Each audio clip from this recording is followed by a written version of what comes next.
कार्तिक मास कथा अध्याय 5। प्रिय श्रद्धालुजनों, आपका हमारे इस आध्यात्मिक YouTube चैनल धार्मिक KHANIYA 2.0 पर हार्दिक स्वागत है। आज हम लेकर आए हैं कार्तिक मास महात्म्य की एक दुर्लभ, दिव्य और पुण्यदायिनी कथा, जो न केवल पापों का नाश करती है, बल्कि अंत समय में वैकुंठ धाम की प्राप्ति भी कराती है।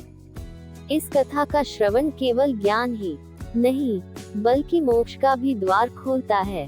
तो चलिए मन, वचन और कर्म से पवित्र होकर आरंभ करते हैं कार्तिक महिमा कथा। प्रभु मुझे सहारा है तेरा, जग के पालनहार।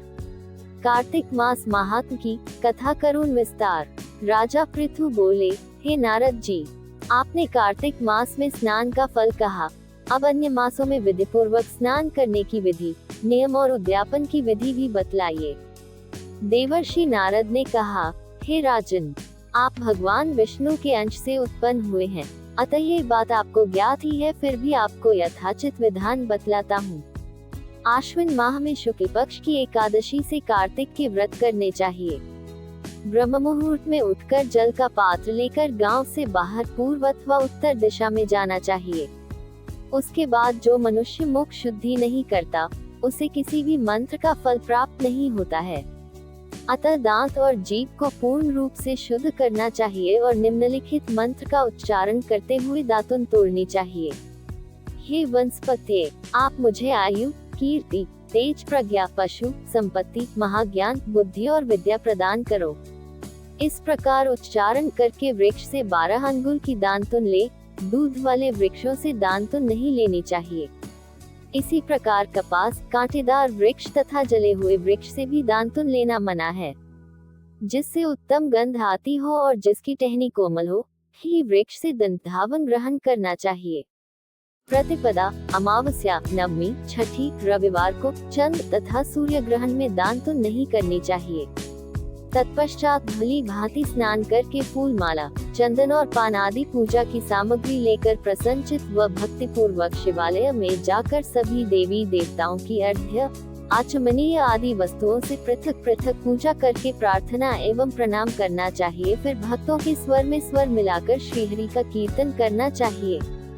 मंदिर में जो गायक भगवान श्रीहरि का कीर्तन करने आए हों, उनका माला, चंदन, तांबूल आदि से पूजन करना चाहिए, क्योंकि देवालयों में भगवान विष्णु को अपनी तपस्या, योग और दान द्वारा प्रसन्न करते थे, परंतु कलयुग में भगवत गुणगान को ही भगवान श्रीहरि को प्रसन्न करने का एकमात्र साधन माना गया है। नारद जी राजा पृथु से बोले, हे राजन, एक बार मैंने भगवान से पूछा कि हे प्रभु, आप सबसे अधिक कहाँ निवास करते हैं? इसका उत्तर देते हुए भगवान ने कहा, हे नारद, मैं वैकुंठ या योगियों के हृदय में ही निवास नहीं करता, अपितु जहाँ मेरे भक्त मेरा कीर्तन करते हैं, मैं कहाँ अवश्य निवास करता हूँ। जो मनुष्य चंदन, माला आदि से मेरे भक्तों का पूजन करते हैं, उनसे मेरी ऐसी प्रीति होती है जैसी कि मेरे पूजन से भी नहीं हो सकती। नारद जी ने फिर कहा, शिरीष, धतूरा, गिरजा, चमेली, केसर, कंदार और कटहल के फूलों व चावलों से भगवान विष्णु की पूजा नहीं करनी चाहिए।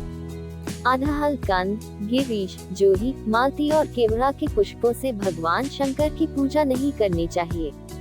जिन देवताओं की पूजा में जो फूल निर्दिष्ट है, उन्हीं से उनका पूजन करना चाहिए।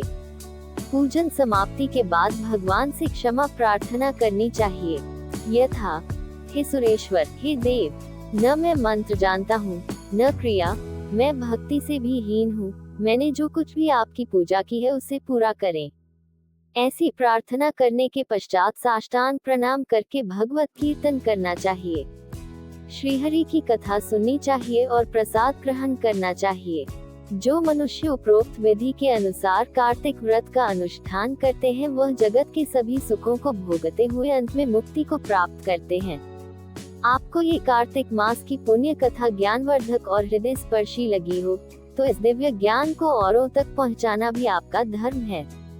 तो कृपया वीडियो को लाइक करें, अपने विचार कमेंट में बताएं। चैनल धार्मिक KHANIYA 2.0 को सब्सक्राइब करें और शेयर करें अपने मित्रों, परिवार और सभी भक्तजनों के साथ।